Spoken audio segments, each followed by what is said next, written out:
Deux hélicoptères qui entrent en collision juste après leur décollage. L'accident est très rare pour cet habitué des raids aériens.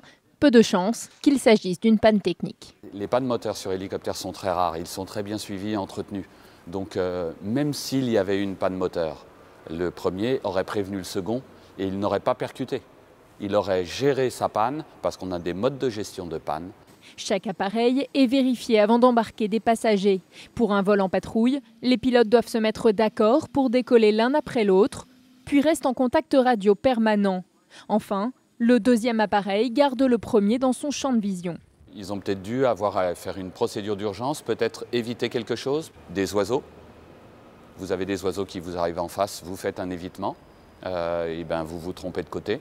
L'aéronef est juste derrière. Autre piste envisagée, celle d'un rapprochement entre les deux hélicoptères. Les caméramans ont peut-être demandé de filmer l'hélico de l'un, l'hélico de l'autre, mais il reste quand même suffisamment loin. Ça n'est pas lié au vol et au fait que, ce qu'on peut imaginer, ils volent ensemble et ils se percutent comme deux voitures qui se rapprocheraient. Les conditions climatiques hier en Argentine étaient bonnes, contrairement à l'accident d'hélicoptère de 1986. En plein rallye Paris-Dakar, l'appareil de l'organisateur Thierry Sabine avait raclé à plusieurs reprises une dune de sable, volant très bas, la nuit tombée et balayé par des bourrasques. 5 Français avaient péri dans cet accident, dont le chanteur Daniel Balavoine.